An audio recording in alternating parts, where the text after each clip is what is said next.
If you're unfortunate enough to be serving a sentence in prison, then typically you aren't going to be serving the entirety of it. What you end up doing is you end up getting out on parole. Now, if you're not familiar with the criminal system, parole and probation probably sound very similar to you. You may not know the difference between the two words. And they're actually very different, even though the way they work probably sounds the same. Parole is the tail end. It's like the last bit of a prison sentence. And the idea is that the government wants to transition you gradually from being in prison to being out in the open.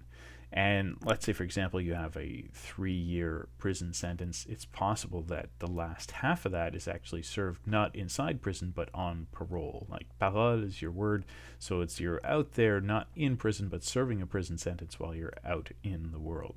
And this might seem strange that if you're sentenced to 3 years, why aren't you inside for 3 years?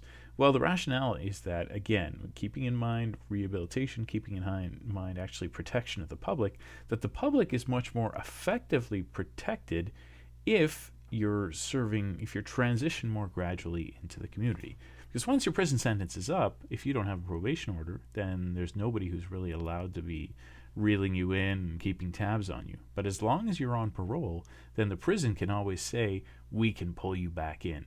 You're still on a prison sentence. If we don't like the way that you're behaving out there, we can pull you back into prison. So that motivates you maybe to transition more effectively into living in the community. Now, whether or not you get released on parole isn't up to the judge. It's up to a parole board, which will start to look at your case once a certain amount of time has gone by. They'll have an interview with you. They'll have you come in. They'll talk to you, and they'll decide whether or not to let you out. Now, your prison sentence, as I mentioned, is still running while you're on parole, so you can be pulled back in if you do something that they don't like. As to when you can start asking for parole, it depends on how long your sentence is, right? If your sentence is, like let's say something like an example here, 42 months, then typically, in most cases, you'll be eligible for parole 1/3 of the way through your sentence. This is in a case where, let's say, you're behaving really well, it seems like you're progressing well, you've showed remorse, maybe the problems that brought you into jail are ones that you addressed while you were in jail, maybe you were going to meetings of Alcoholics Anonymous or something while you were in jail, and the parole board looks at all this and decides, I think this is a pretty good risk to maybe transition you out. Before you can apply for full parole, which again is at 1/3 of the way through your sentence, 6 months before that, these are 1/3 is like a fraction. 6 months isn't a fraction. It's just 6 months before the 1/3.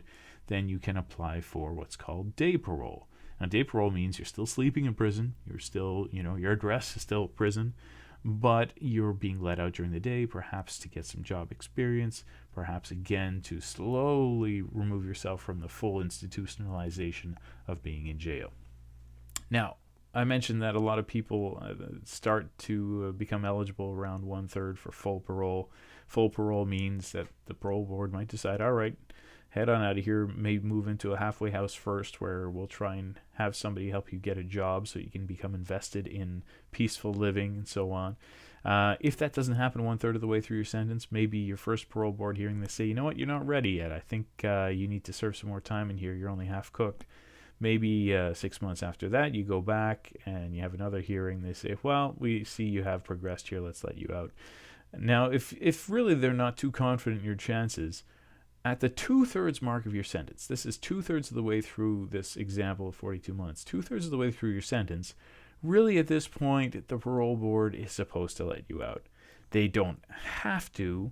If you're really an awful case, they might decide, look, we just need to sit on you here in prison. But really, the parole system presumes that once you get to this statutory release, like the law says, really let this guy out unless you've got a super good reason to keep him in, statutory release date, 2/3 of the way through your sentence, you get let out. And then they watch over you for that last third because they don't want your sentence to end with you still in prison and you to just be thrown out cold turkey. You've been completely regimented for 42 months and suddenly now it's just like, all right, absolute freedom. Try and cope with that person who has already shown a difficulty in coping with social obligations by committing a crime that leads to 42 months in prison. Here, why don't you go out and see how you can deal with it? Okay, so that's why there's this presumption. After 2/3 of the way through your sentence, we want to let you out. And if things are going well, we'll let you out significantly before then. It is possible to have a person serve absolutely every day of their sentence. Carla Homolka served every single day of her sentence. There was no slow transition going on in her case because they really decided, look, this person is too awful, too dangerous to be releasing any time earlier than we absolutely have to. And so they kept her till the very end. So this does happen, but it's actually really, really rare. Much more often is people being released 2/3 of the way or somewhere in this window here. Now, if you're sentenced to life in prison, you might say, well, then what's 1/3? What's 2/3? How does that work? It's a little different. If you're sentenced to life in prison, I don't mean for murder because that's different, but let's say you're sentenced to life imprisonment for manslaughter. Then you'd say, well, what's 1/3 of that? When can I be eligible for parole after life imprisonment? Well, you can be authorized to be released on parole for life imprisonment, but what they do is they say, okay, since we can't figure out 1/3 of your life sentence, you're eligible after 7 years. Doesn't mean we'll let you out, but it means you're eligible to ask to be let out after 7 years if you get a life sentence. However, if the life sentence that you've got is actually a life sentence for murder, which every time you're convicted of murder, you are sentenced to life imprisonment, then the rules are a little bit different. If you're sentenced for murder, then what happens is they look first at what kind of murder you've been found guilty of. If it's first-degree murder, that's the most severe kind, where they decided that you planned ahead of time to deliberately kill somebody intentionally, then you're not eligible for parole before 25 years.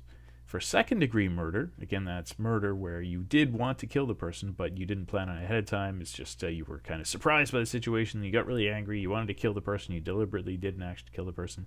Then the judge decides what your parole ineligibility will be. Instead of it being 25 years, which it automatically is for first-degree murder, it's a minimum of 10 years, or could be up to 25 years, depending on the judge. So again, you're convicted of second-degree murder, judge might say, life sentence, eligible for parole in 10 years. Or the judge might say, life sentence, you're eligible for parole in 15 years, or 20 years, or 19 years, or whatever it is. If it's first-degree murder, the judge says, life sentence, and you cannot be eligible for parole before 25 years. So this way, a life sentence for manslaughter, which, as I mentioned, is possible. You can be sentenced to life for manslaughter, which is unintentionally taking somebody's life kind of by accident when you did something illegal. You can get a life sentence for that, but you have eligibility after 7 years. It's actually significantly different from a life sentence for first-degree murder, where you can't get out before 25 years.